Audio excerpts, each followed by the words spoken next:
Good morning, everybody. Welcome back to the podcast with Ponte las Pilas with Leadership. I'm here with Sarah, Michelle, Jesus. Rio, Kimberly, Mia, and Monica. Today we have a special guest, my favorite guest of all of them, probably. I'm being sarcastic, guys. he's one that A grade, that's probably why. Yeah, I just want to get an A in her class. What's your name? I'm Miss Rio, or Miss Polidori. You can call me Miss Rio. Miss Rio. Yeah.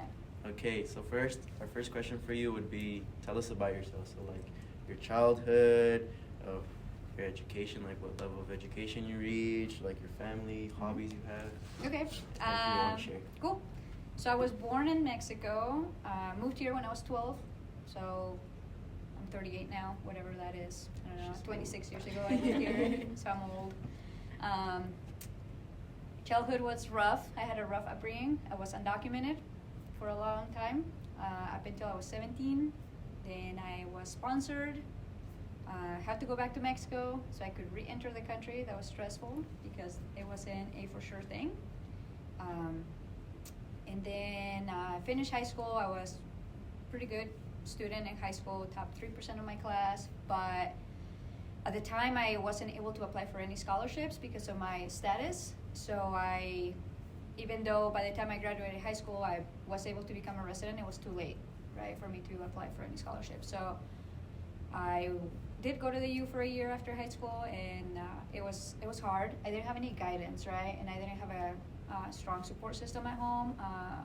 My parents were unfortunately involved in like drugs and jail time, so I sort of just raised myself.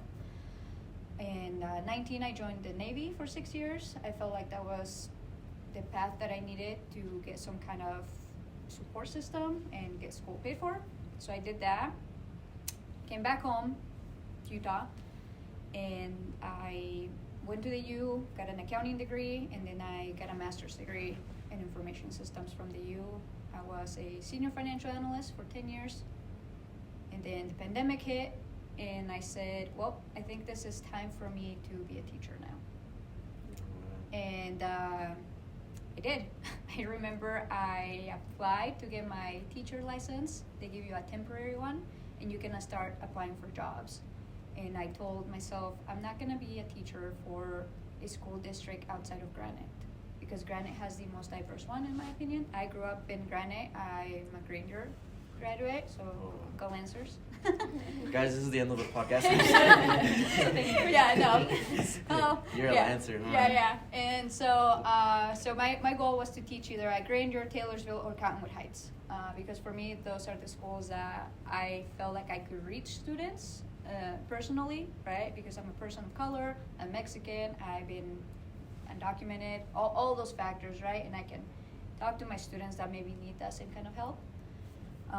And it was also important because I have a business background, and I want to show students and share my knowledge and connect them. So that's the biggest. I think that was my whole intention about becoming a teacher. Become a teacher, so like you had those experiences, so it'd be easier for you to connect with your students. Yeah. So I mean, I can talk to them, right? Like I understand, like when my students tell me, yeah, my parents can't do these things because of their status. Like I feel like they can find that comfort in me because they know I'm not gonna call La Migra, you know. So yeah. So that's why. So I just had this sense of like drive to come into a school system and say, I'm here to help you, right? And even though I'm strict, you know, I have rules and expectations in my classroom. At the end of the day, I think most students can see that I genuinely care for them, and I try to go out of my way to find an answer for them. I don't have all the answers, but I will try my best to get you somebody who can help you. And I think we need more teachers like that, right? I think we need more teachers that can connect with you, because maybe they'll show you something different, right? So I know that's at least how it was for me in school. School was my safe place growing up because my life was so hectic, and I want my classroom to be maybe a safe place for someone. That's kind of what we were talking with Barnes last podcast, is where like in order for a student to want to come to school, to want to come to class, is they have to have a relationship with something in school. So like whether it's a teacher, a friend, a subject, or something like that, or a sport even. I mean, that's what like motivates students to come back to this place. Yeah, absolutely. And I think that's why, even though I teach 7 different preps, so I teach the 7 different classes, and I run an after school club.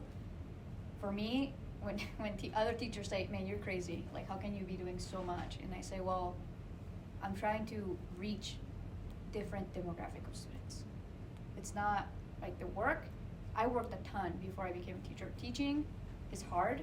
It's emotionally hard, but for me, the workload, it's nothing to what I was doing before, right? And to me, this is more valuable than generating profit for some other company. And so that's why I'm so intentional about teaching different courses, because I know it's gonna reach different students, and I want to be able to help students out. So, like, going forward with what you said about being a teacher isn't easy, it's hard. Like, what was the hardest thing you had to overcome, like, while becoming a teacher? So one, you have to do a lot to become a teacher, believe it or not. Even though I'm highly educated, I mean, I have a master's, everything. Getting my teacher's license has been more demanding than getting my master's degree.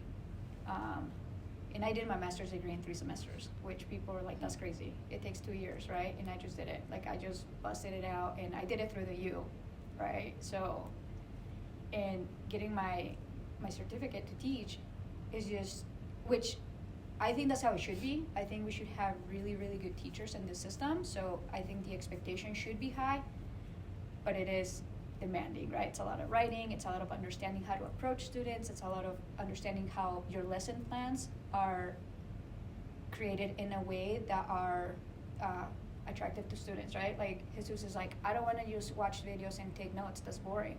And I'm like, noted, right? Like, students might not like that. Some might, but I don't think they all, right? They like those interactive lessons.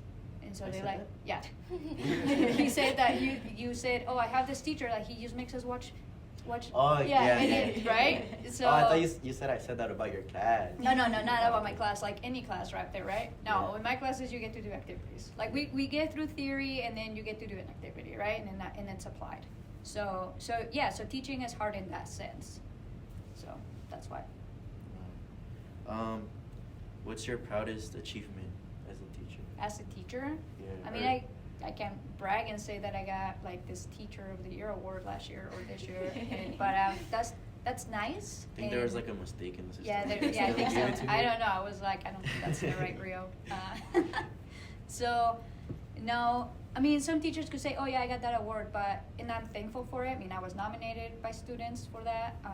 But I think my biggest achievement is when students go on after high school, and they say, hey, this one thing in your class helped me or motivated me to reach more, right? So like, the student that's currently a realtor, he's like, I don't think I want to go to high school or college. And I said, okay, then go get skills.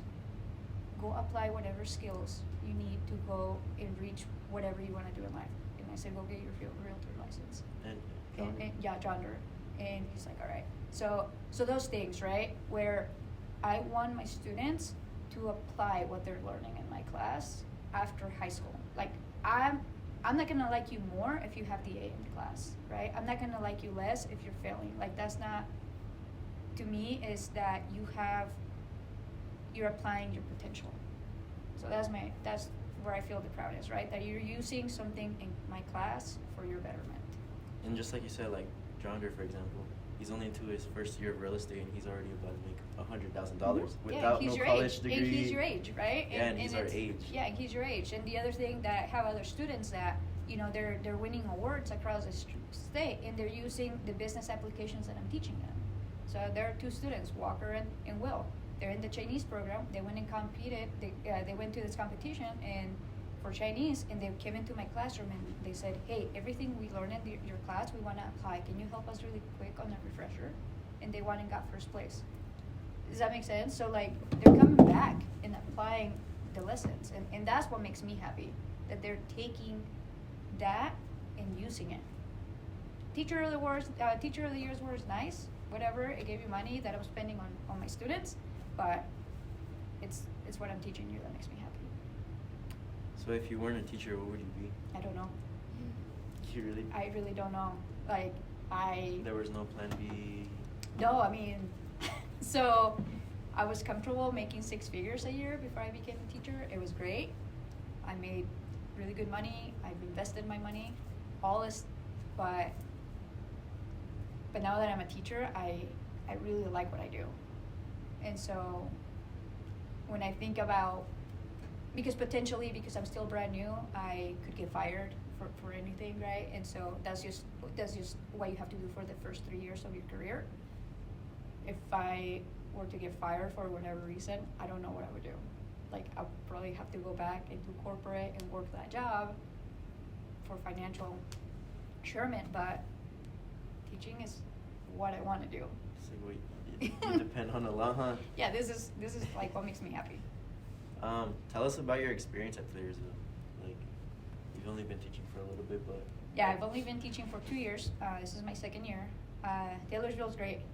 I love the hallways full of the diversity, right? And so I like that everyone's different, and believe it or not, your teachers allow you to be that different, right? So your teachers support the differences. I'm not saying all your teachers are perfect, but yeah, like I can see how we genuinely just want you to have that space where you can be yourself.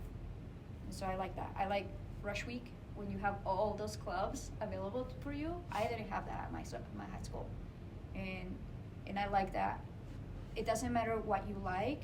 I feel like you can find something where you can connect. And that's what I like about Taylorsville, that there is the sense of inclusivity in it. So yeah, I agree. Do you run any clubs here? I do. I run esports because I'm a big nerd. I like gaming. So I game a lot. And so I took it over last year from a teacher that left half year. They were going to shut down the club because they weren't going to find an advisor for it. And I stepped in and I said, no, I'll run it. And I'll try to make it better. And I have 37 members. So we meet every Wednesday. They've done a lot of competitions. They've done state and national competitions. Right now they are doing a mountain national competition. They're like number 10 out of 180 teams in the nation. So for me it's important to show them that side of gaming and computer science. So a lot of them want to be game developers, which leads into supporting medical fields, engineering, and so yeah. So and I mean, to be honest, they're the nerds, right? They're the awkward kids. They're the ones that maybe are not socially like adaptable, and so they have this space where they can have friends like them, and that's what I love. That I've created a space where 37 kids can be friends, and they're fine, and they're supported, and they're safe. So. Do you guys have any questions for me? During high school, what was the toughest thing you had to overcome other than like a whole citizenship and stuff like that? So when I was in high school, I had a lot of piercings. I had dyed hair. I hung out with, all the skaters, and so that's where I felt safe. Unfortunately, none of my friends were in the same classes as me. I excelled in school. I was in the AP honor CE classes, right? But because of the way I look, some of my teachers at the time judged me. I had a few teachers tell me, hey, if you can't handle the class, this would happen at the beginning of the semester. If you can't handle the class, it's fine, we can check you out, right? Based solely on how I look. And I would say, no, I'm gonna finish top of your class. And I would, every single time.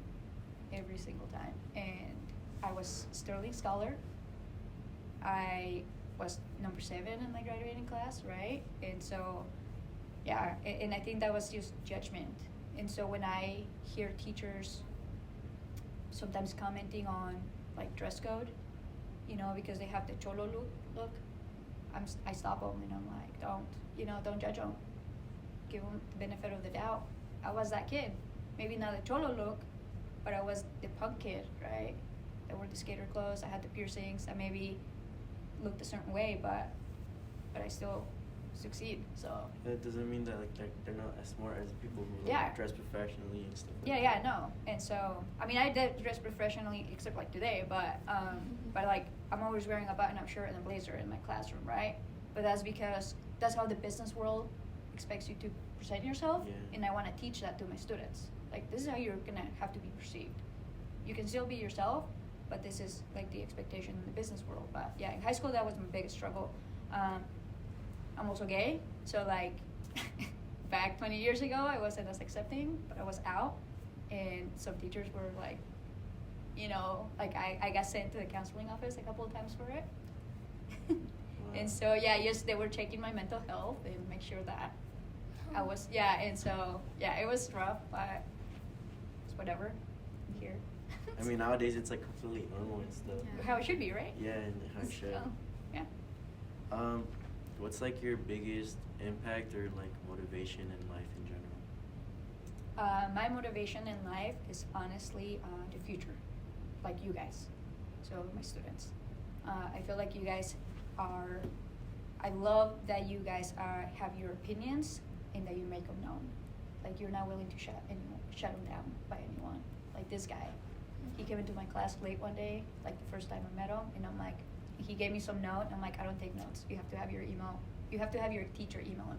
And I was very like abrasive with him, and I think if somebody would have talked to me that way, I would have been like, all right, and let it be. But the next day, he's like, hey, I didn't appreciate the way you talked to me. Like, I love that, because that shows me that you're willing to stand up for yourself. And he didn't come at me like disrespectful. He just said, hey, like, let's talk about this. And so he opened the door for communication and discussion. And I love that about my students, right? Like, as long as you're doing respectfully and abiding by the laws and whatever, right? Make your opinion known. Like, go out there and make that opinion known, because you guys are the ones that can make that change. Like me, yeah, I'm older and whatever, right? But like, you have to take care of your future and what's happening and how everything is being impacted. So That's crazy too, because I do remember that day. Mhm. And I was like, oh, I'm not gonna like this teacher Yeah. at all. But I really want to do real estate, so I have to like somehow get along with her. And then I really thought you were gonna be like my least favorite teacher. And then look at us now. I mean, Yeah, so- You're like the total opposite. You're like my top favorite teacher. And the one like, cause, I mean, I didn't know what to do after high school, freshman, sophomore, or junior year, and then just barely this year I found out what I wanted to do because of you. good. Oh, thank you. Aww. Stop it. Stop. You're still not gonna get a I don't name. like it. Why are you blushing? Okay, buddy. Quiere llorar. Quiere llorar. Oh, I'm serious. Has there been a time like you wanted to stop teaching? No. No? I think. You just love bullying your students? Yeah, I do. I love bullying my students. They're fun. No, I think a lot of my friends, they, when we had that lockdown, you know, when Yeah. it was scary, because of a school shooting, they they texted me. I remember my friends were like, hey, so how does this change now? Because, I mean, you come from a job that, my friends thought I was crazy, that I left my corporate job. They're like, you're gonna go into teaching? Like, all right. And so now, after that happened, they're like, how does that impact you emotionally? Like, what do you think now? I mean, you're at risk. It's safe, statistically speaking, right? It's risky. And I said, I don't care. Like, You gotta take the like, risk. yeah, I mean, I don't know. Like, one bad day is not gonna shadow like the rest of my great days. Like, yeah. I feel like, what are some things you can tell students who like are interested in your classes? So like the business industry, Mhm. or kids who want to be entrepreneurships or realtors or anything in the real estate business. That are interested or that they're not? Like Or they're that- interested, but like they're not sure like what to do. I like to think that, again, I have expectations of my students, but that's just because the adult world is gonna have expectations of you. And so what I always tell my students is show up, but don't show up just to show up and be there in class and just so you're marked present. Show up for yourself. Give yourself the opportunity to grasp one thing out of the class, right? And so, yeah, I'm strict. I don't allow phones because I think phones are ruining you in some way. You What know. did I say? She's like, put your phone away, my eyes hurt, and I was like, close them. yeah. So, yeah. But you show up for yourself. Like, give yourself the opportunity that you have somebody, especially in our business department, we have 3 teachers that came from industry, right? And that means that we were doing corporate jobs before we decided to become teachers. And so they're not just gonna teach you theory and textbook that you could read. They're gonna teach you what it would be like to be out there, and they can like connect you with people, right? And so give yourself the opportunity. Like if you're unsure of my class, just know that my class is easy as long as you're there and you participate and you do the work. Like I feel like my assignments are not that hard. They're super hard. No, I'm just kidding. I don't know, and I try to like at least make activities out of it and have that conversation going, and not just have you fill out some worksheet and then call it good, right? Like, no. That's what I really love about your class is that you do have a small lesson in the beginning because we have to learn something, but then after the lesson you make us put that lesson into work. Mm-hmm. So like Yeah. you make us do something with that lesson. There's some sort of activity that the lesson we just learned, we're gonna use something from it. Yeah, and so, yeah, just come and take an entrepreneurship class, an accounting class, a real estate class, another accounting class, a concurrent enrollment class, you know? So, yeah, like, so just take a class. Just take a business class with me and I think you'll be fine. So, I tell my students, I'm like, show up, and then it's so easy to just do the work in class. We do it together, and then, I feel like this just shows that one teacher can have like a really big impact on a student's education, you could say. Like for example, like Mr. Farnes had a big impact on like LA students. You've had a big impact on your entrepreneur students. Like it just shows that a teacher being there really does help a student grow. thank you. I hope so. I feel like that's part of my job, right? Not just to deliver lesson, but to hope that you apply it in some way and that you can feel safe and say, hey, I need help with this. Like I had a student last year after they graduated and said, hey, can you help me file an LLC? So they wanted to start a business with their family. They wanted to start a painting business, and their parents didn't speak the language. And sometimes as students, you guys are bilingual, but the business language is hard to translate, right, into Spanish for your parents. And so I'm like, yeah, I'll help you. And then we filed an LLC. So, and that was like after she was done with high school, moved on with her life, right? She still emailed me, in school email, like she took the time to reach out, and that's what matters for me. So I'm gonna do that, but I'm gonna just do it to bug you. no, that's fine. Gosh. I told you last class. I'm gonna come after high Those school. and emails bug on you. email every single day. Good morning. How are you? Nah, it's not. I wouldn't put that much Is effort. it Every morning. I went to the gym this morning. It's like days. Yeah. Yeah. Okay.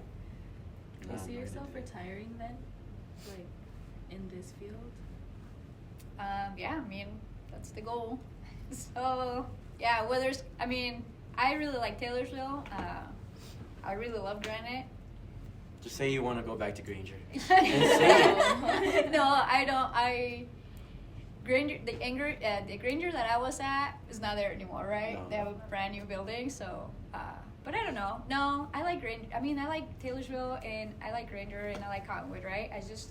You just never know what could happen. Like I can't say I want to retire at Taylorsville, but We'll I make do it want to happen, trust. retire. I do want to retire here in Granite, right? And because I want to be able to connect with my students, and I think this is where it can happen.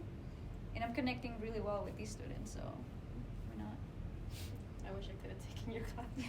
Oh. I didn't know, because my parents have a business and I'm the one that helps them out with it. So You can still talk to me. H106.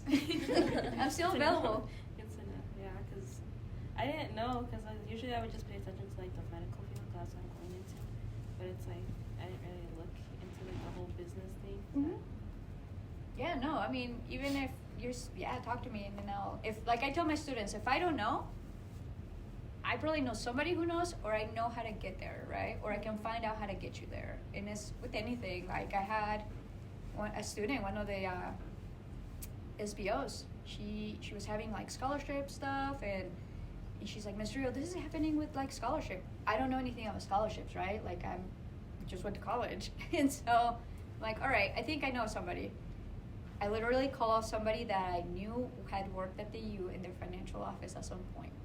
called her up and I'm like, hey, do you know anything about this? And she said, oh yeah, contact this person.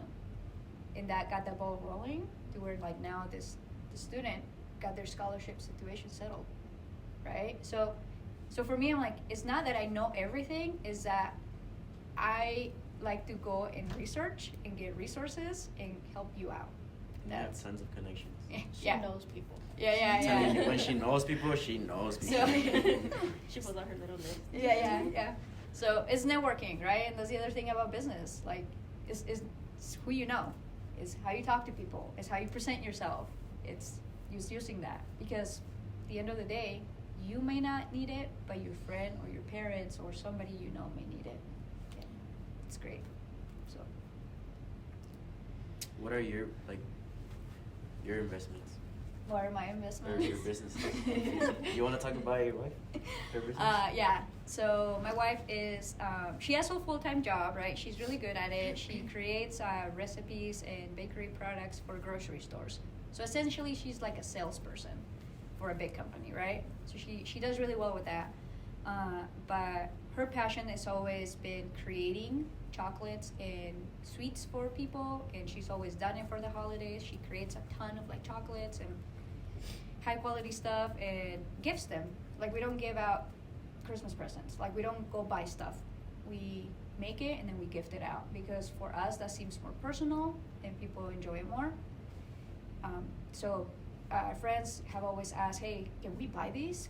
So they're always trying to put orders saying, we're like, no. And they're like, just do it under the table. Nobody's going to find out. And the business side of me is like, no.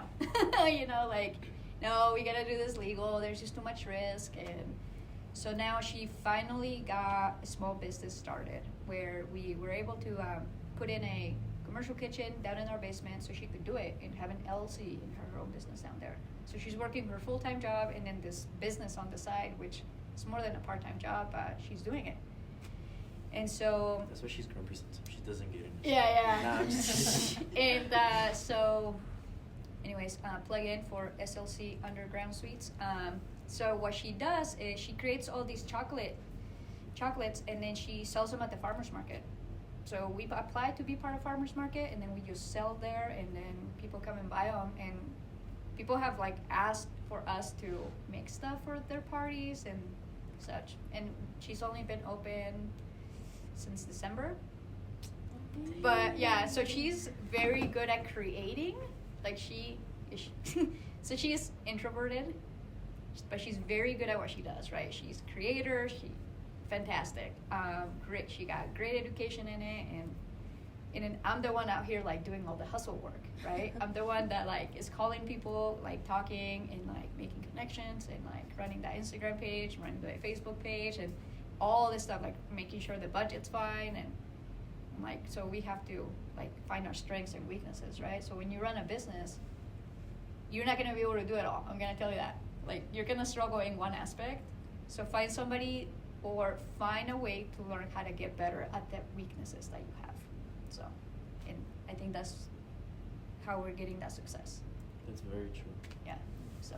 Everybody has their role in the business. Mm-hmm. Yeah, everybody has a role in the business, right? And for her, that's like her happiness, right? That's what makes her happy. And eventually the goal is for her to get her business into grocery stores, or her products into grocery stores like Harman's and such. And then all she has to do is sell to them, use them, and then get her product out there. Maybe sell recipes. So, yeah.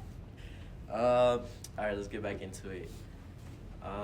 What is some advice that you could give students or people in general? Not just that applies to school, but like to the life in general. Get skills. I think, well, at least my generation, we were pushed that we wouldn't succeed in life unless we had good degrees. Like, that was our push. So go to college, get a job, stay loyal to your company, and then you'll be taken care of. That was what was fed to us. Unfortunately, my generation suffered for that. And so a lot of people went and got like a ton of school debt, thinking that was what needed to happen for them. But they failed to tell us that skills are really the way you can get success in your life. So whenever I tell students, I'm like, get skills. Like, it's fine if school is not your thing, right? but get good at something that is in demand. Like I tell my entrepreneurs, don't start the business that looks pretty. Start the business that is needed and that no one wants to do. I wasn't there that day. Probably not. Yeah. Surprise. I'm surprised. I'm always there. Yeah, so like start the business that no one wants to do. Like think about all the festivals that happen, right? Think about, so when we need to go use the bathroom, there aren't like no toilets, right? We have porta potties. Yeah, so it's gross, but somebody manages that. And think about, maybe it's not that many people that manage that, but they're making a business out of it that is in demand. Does that make sense? So just think about that. There's many other businesses out there that they're not pretty, but they're making a ton of money. So I always tell my students, go look into a business that takes some kind of skill and go with it. And if school is your thing, then school is your thing, right? Like school was my thing. I don't like to get dirty. Like the moment I was in the Navy and I realized my job had to be dirty, I'm like, no, I'm never doing this again, right? Like I just don't like it, not for a job. And so, but if you don't mind, just go for it. That's Get what skills. yesterday was about. You just complaining how you didn't like the Navy, huh? It was fine. Where yeah. are you going into? The Marines. No, Do you have an advice you're for going for to the Michelle? Marines? No, She's we'll going talk to- after offline today. Off camera? Yeah. Oh, it's that bad? We'll- Them just we'll- here, you know, the podcast. It's that bad, huh? Just look at the statistics of women in the military. Okay, that's all. Nah, I think you can talk That's to her all- after the podcast. yeah. Yeah, I think you can yeah, talk to after the podcast we'll chat. Yeah. I'm just always like scared for my. You're gonna make her females. rethink her decision. No, Michelle's already thinking it right now. She's like, Yeah, no, it's rough. It's rough out there. Yeah, so that would be my advice, right? Use your phone time to learn something, right? I know we're all addicted to our phones, and that's fine. It's nothing we can do at this point. But use your phone time to learn something, not just to waste time. So you have so much, on your fingertips. Like you have all of this information, and you can literally just, if you want to learn something, you can do it, right? So, like I've taught myself a ton of things for my business that I didn't know how to do. So like I taught myself how to make stickers. I taught myself how to make T-shirts. I had and that's just research that I've done. Nobody taught me. So use your tools. So. Before ending the podcast and this episode, what's a message you want to leave out there for everybody? You gave advice. Yep, give advice. Which was really great. You told us a little bit about yourself. I feel like a lot of students will connect with you, especially in LIA, because we know how, or at least we have family members who don't have a legal status. Yeah. And like you say, that's an experience where it's easier to connect with people and more with the people who have those similar experiences like you. But like leaving this podcast, what's your message you want to leave to everybody who's hearing and watching it? Just take care of each other, right? Like show up for each other. If you don't See, take care of me. Don't bully me. take care of me by showing up. I do show up. That was just real estate. Yeah, like entrepreneurship. I've been yeah, just yeah, going you've been every good. day. You've been good. Yeah, Yeah, no, take care of people, right? Like I'm a changed man, I guess. You're changing. I'm glad. Yeah, thank you. Glad. Aren't you proud of me? It's never too late. Yeah. It's never too late. Are you proud of me? I am. Okay, thank Very you. proud. Every day I'm like, you're gonna graduate, right? You're gonna Yeah, graduate. you're always on my butt about Yeah, that, yeah, but 'cause I care. for a reason. Yeah, because I care. No, take care of each other, right? Take care of your Okay, friends. yeah, Yeah. You see the tables. Yeah, it's fine. No, take care of each other. Like, I'm always, anything that I can do for anyone, I'm always gonna try to help you, right? And I think if you keep doing with that, oh man, can you imagine what the world would be like? Like if instead of like fighting each other for our differences and trying to just help each other's weaknesses or needs. The peace and harmony that would bring. Yeah, it'd be so much better. But so I know that's like such a big idea, but it does make a difference when you do it even at a small scale because it just keeps growing. It compounds over Like time. for Taylor's, there's a lot of diversity. Yeah. Like we give strength within those differences and weaknesses of like what these people can do and what these Yep. people can do. Exactly. So, yep. You guys heard that. If you guys need something, go to Miss Rio. Yeah, if you Just need- like we recommend Mr. Farnes, Miss Rio's amazing as well. Thank you. Anything you guys want? You guys? No, I think I'm okay. Yeah. Alright, I'm good She's too. rethinking that. Mexico. You got her. Chihuahua. Chihuahua. Chihuahua. Gotta From a love small people from town in Chihuahua. Chihuahua. I know I don't look it because I'm short, but it's fine. All right, guys. Well, that's a wrap for this episode. Thank you for being our last Yeah. guest. I couldn't have thought of a better guest. I didn't even think about it. You just. Why don't you have me in your podcast? Yeah, these jerks. This was a I'm last. Mexican. You're one Mexican teacher and you don't have her on your podcast. But we made it happen within literally just a couple of. Yeah. You're like texted Monica and we made it happen. Like but the thank span you. of a day, literally. Less than a day. It was like 12 hours. But thank you so much for being here. Thank you so much for everything you shared. That's a wrap, guys. Ponte las pilas. Have a good day.